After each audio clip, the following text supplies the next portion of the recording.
আপনারা জানেন এতদিন ধরে 8টি দল একসাথে আমরা কাজ করে আসছিলাম। এই দলগুলোর সকলেই এখানে উপস্থিত আছেন প্রতিনিধিরা। তার সাথে আলহামদুলিল্লাহ আজকে আরো 2টি দল আমাদের সাথে সম্পৃক্ত হয়েছে।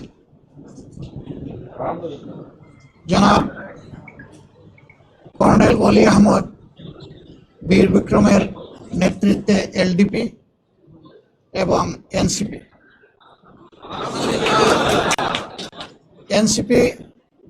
একটু আগে আমাদের সাথে তাদের বৈঠকটা সমাপ্ত হয়েছে। তারা এই বৈঠকে আসার সময় এবং সুযোগটা পাননি।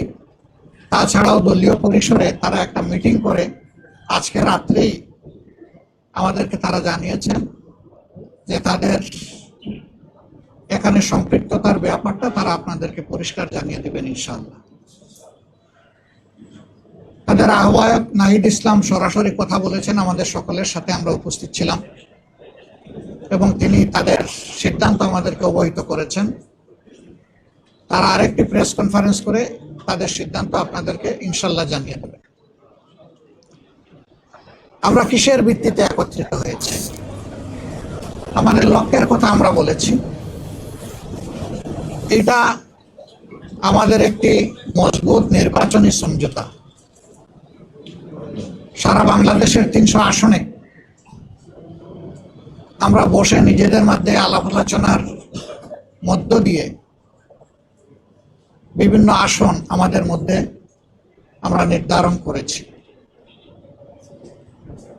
যেহেতু 2টা দল একেবারে শেষ পর্যায়ে এসে আমাদের সাথে তারা মিলিত হয়েছেন, আরো অনেকগুলা দল তারা আগ্রহী ছিলেন, বাট এই প্রক্রিয়া এই মুহূর্তে এখানে সম্পৃক্ত করা আমাদের জন্য খুবই দুরূহ হয়ে গেছে। অনেকের আগ্রহ থাকা সত্ত্বেও আমরা সেভাবে তাদেরকে সম্পৃক্ত করতে পারছি না। আমরা তাদের কাছে দুঃখ প্রকাশ করছি, কিন্তু জাতীয় জীবনে ইনশাআল্লাহ আমরা তাদের সাথে একসাথে কাজ করব এই জাতিকে গড়ার জন্য ইনশাআল্লাহ। আমাদের আসন সমঝোতা অলমোস্ট কমপ্লিট।